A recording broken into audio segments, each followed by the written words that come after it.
Right. Thank you so much for attending. Yeah, so what we'll do tonight is we'll finish learning unit 3 and then we'll look at assignment 2 and I'll split the information there. So I shared this earlier.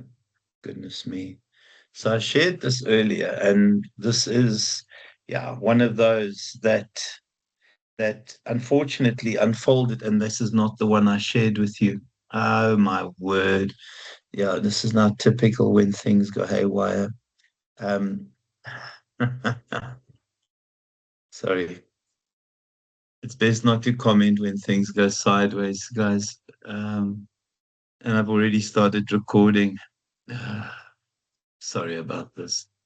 It was all open. Oh my gosh.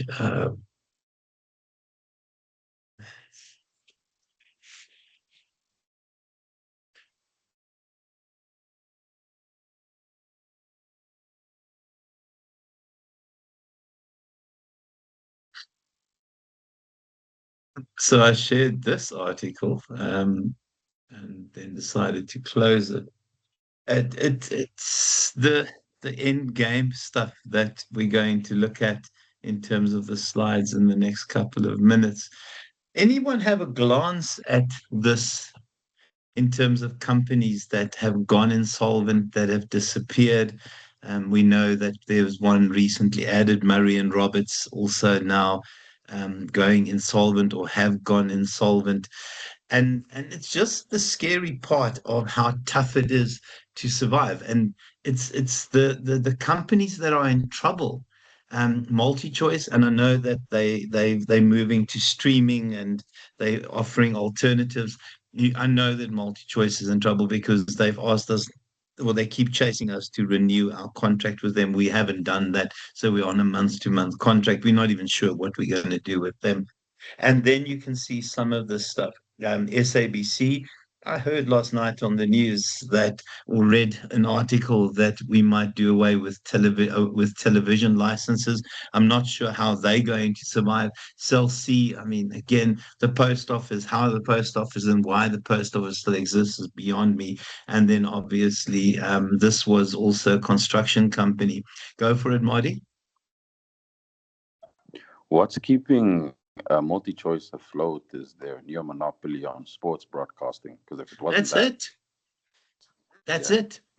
If and they are contemplating a pure sports package.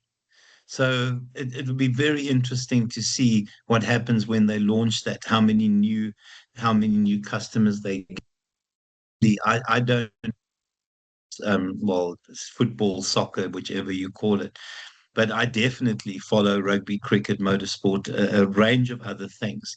So if they give those choices, it would be, yeah, I think they would do a lot better if they allow a bouquet and you select like a canteen option in terms of that. But it's scary. These are big, big companies. Why they still exist is beyond me. During our looting, the post office near us got burnt down and they've never rebuilt it. They've never reopened it. Yeah, I don't know whether this bastion of Afrikanerdom should still be there. I'm allowed to say that I'm Afrikaans, and then obviously a construction company. And we know, as I said, that Murray and Roberts has been added to it. So we're in a world where survival seems to be very tough. And then when you add to the mix the Donald Trump phenomenon, yeah, you get to that stage of starting to look at the end game. Now, some of this is not the end game yet. The first one there, divestiture.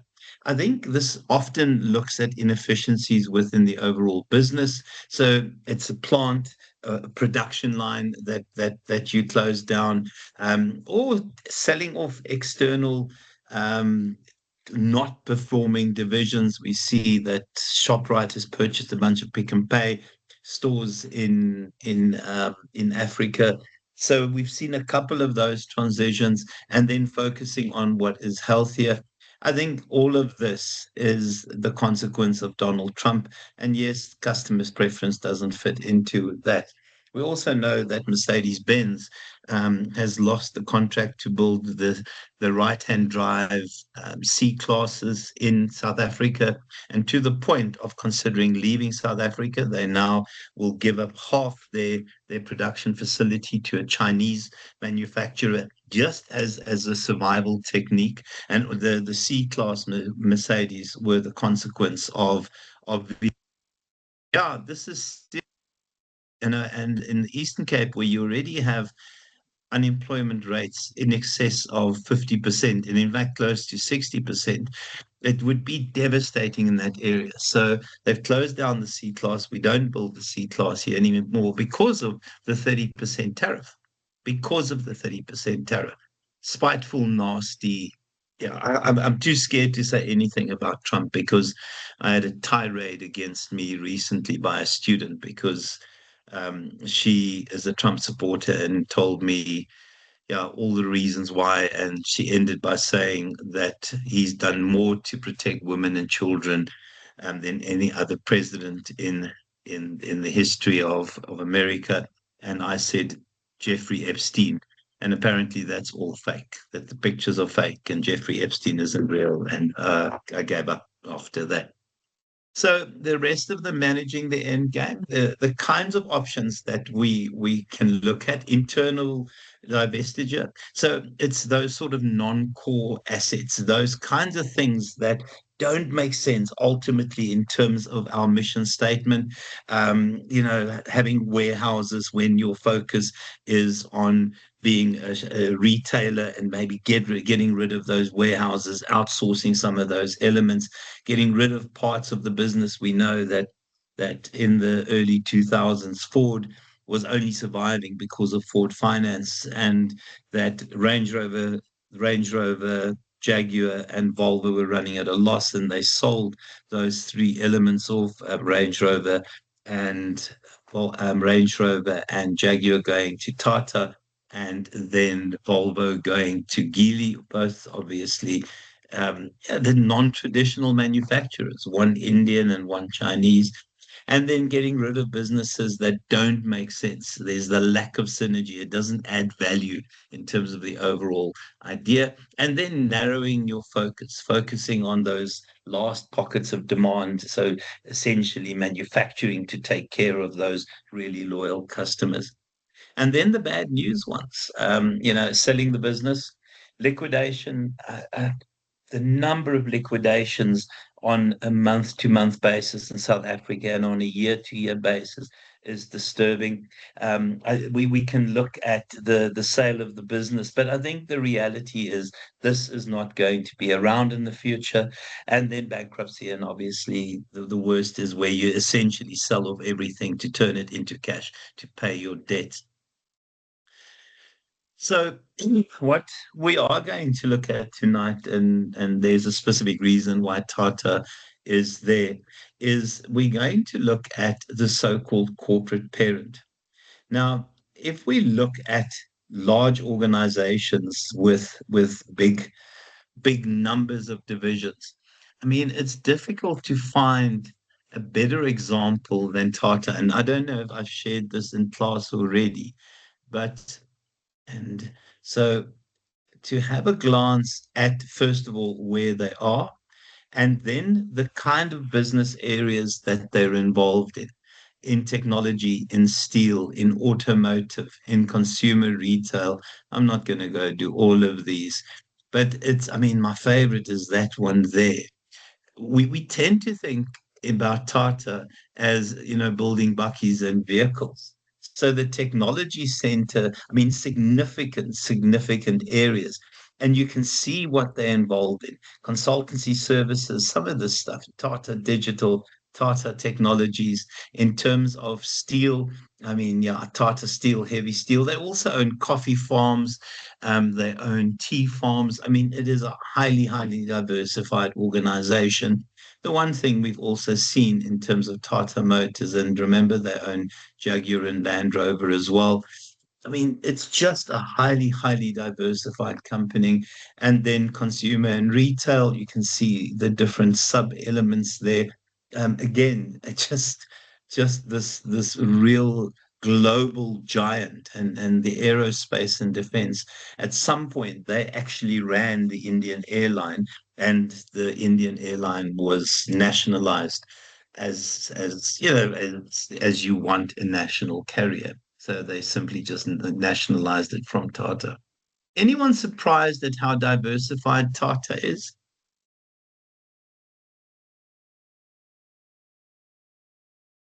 It's difficult to imagine other companies that are as highly diversified as that.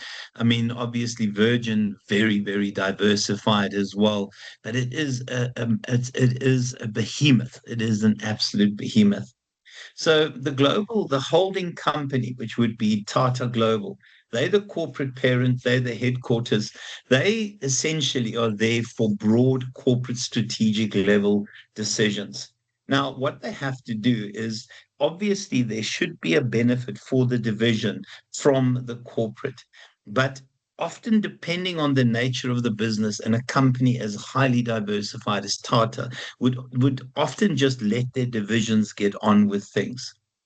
And I think, and this is essentially where Tata is, where a division becomes really successful. You just hands off and you let them do their thing. I mean, obviously, one of the dangers is that the corporate level parents lose touch with the business level issues. We see, for example, Massmart, Walmart. I mean, they the corporate to macro, they the corporate to game. Again, why game still exists is a little bit confusing for me. And then also they are the corporate to Builders Express. And that makes sense. There's a logical link. You can see the synergy. But when you look at Edcon and how diversified they are, it's very difficult to see the synergy. So, in terms of the corporate level approach, generally, though, it is about a hands-off approach. What they try and do, though, is they try and create synergy. They try and, if necessary, create supply chains within their own divisions. They try and use technologies across divisions because that's the kind of harmony that you're trying to create. The key thing is this term here, parenting advantage. And when we think of parenting advantage, is where these divisions perform better as a consequence of the presence of the head office. If that is the case, you want that kind of link with head office. Where you are not adding the parenting advantage, the head office will often step away and allow a division to run itself, especially those performing divisions. So, in terms of these kinds of links, ballast businesses, I think this is the idea where you understand the business, but we're not really able to help. And I think you just let the division get on with it. Yeah, alien businesses are those that make no sense in terms of your overall portfolio. Those that you don't understand, those that you're not able to help, best avoided. Value trap businesses are those that appear attractive, and but by the time you've got that, if you've made them really successful, they can become heartland. But the truth is, if you don't do your due diligence, there's a chance that they might become alien businesses. And the heartland businesses is possibly the best example. There is Massmart, Walmart, and their link to their different business units. Oh, gosh, where's my mouse? So you can have a glance at that. So when we look at having all of these divisions, so as the head office, you have to take certain decisions about these divisions. You have to decide, where you invest, where do you use them as a cash cow, and we'll talk about all of these options. And you would have seen the BCG or the BCG framework previously. So there are two elements that we have to consider. The first one is the market share that this particular division holds. And then the second one is what is the growth potential? Okay. So what we have to do once we know what the growth potential in an industry is or in a market is, once we know what the market share is, we can then decide how we invest in those different divisions. So these are the divisions. So the first continuum there will be your relative market share, and here your growth rate. So those of you that have seen this will not. Well, this is not anything new to you. The idea of having great or significant market share in a high growth market, those are your companies that you look after because they're important in terms of your divisions that are important in terms of your strategic successes. These are your headachy ones because you're in a high growth market, but you don't have significant market share. So your choice is because you do not want to sit with too many question marks. Your choice is to invest, and we'll talk about where the money for that will come from. Invest and turn them into stars, or essentially get rid of them, allow them to become dogs. I hate the terminology, and my apologies for that, but I can't stand the terminology. These are interesting divisions. These divisions essentially are in a low growth market, but you have a significant market share. It's for those late adopters. At this point in time, all your research and development has been paid back, and they are cash cows. And the cash cows are those that essentially you milk to decide whether you're going to turn your question marks into stars or what you're going to do to keep your stars in terms of strategic success, an important part of the overall organization. Have a glance at these. Okay. So this is the Apple one. It might be a little bit older, but it still gives us an idea. Okay. So market growth, potential for market growth and market share. It is interesting. The oldest iPhone models are the dogs, and I know people still hang on to them.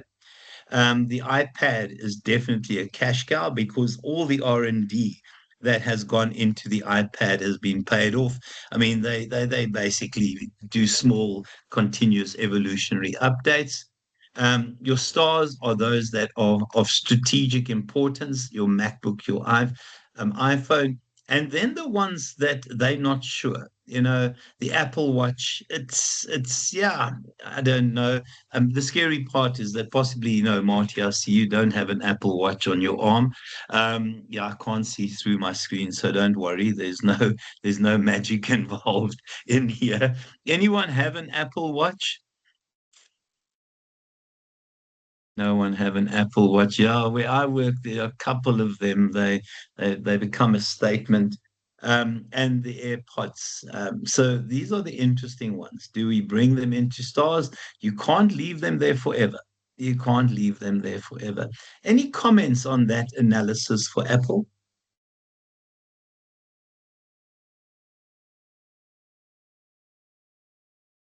The other one that I have here is, yeah, go for it, Marty. I'll go back to Apple.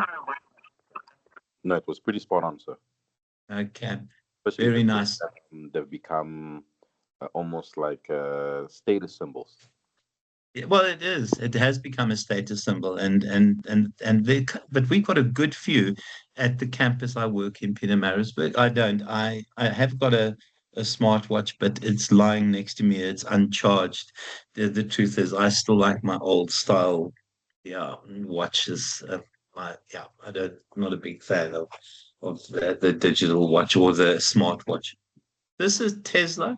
Yeah, this is an interesting one.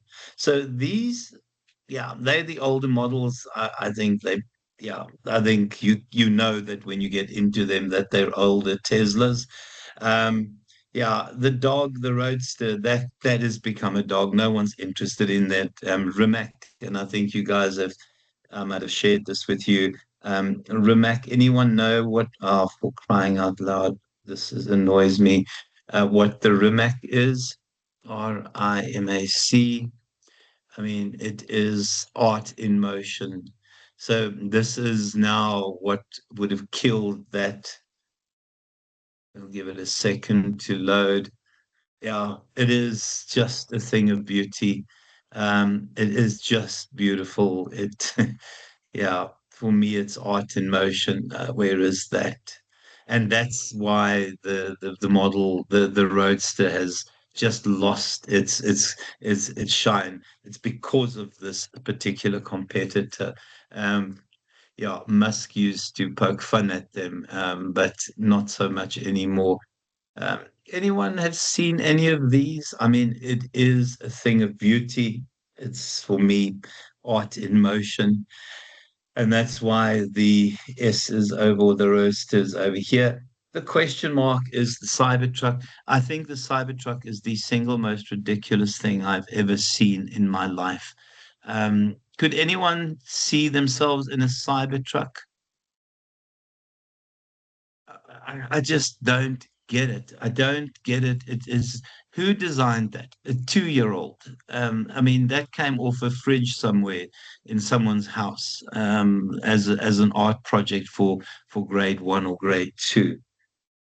And then yeah, for Nike, and it's quite interesting what they own. I don't know whether this should be Nike or whether it shouldn't be Coca-Cola. This might be Coca-Cola. Sorry, I didn't see that earlier. And yeah, so the stars definitely Coke and Coke Zero. The question marks is why are they in the energy drink? The dogs are, my goodness me, yeah, Minute Maid, and then the cash cows. There's no innovation in Sprite. Sprite is Sprite is Sprite, and they're not doing any innovation. But what is important there is that this allows you, and I'm going to go back here, it allows you to make decisions about what you should do. I mean, this should now go. I mean, they shouldn't be building roadsters anymore. Rimac has taken that place. The Cybertruck should never have been built, but it is a question mark. In my mind, it should be here, but I don't know. I've seen some Americans buy it, and then you can see where the money is and where the future is for this particular organization. Okay. Any questions, any comments? I'll stop the recording and then we'll do the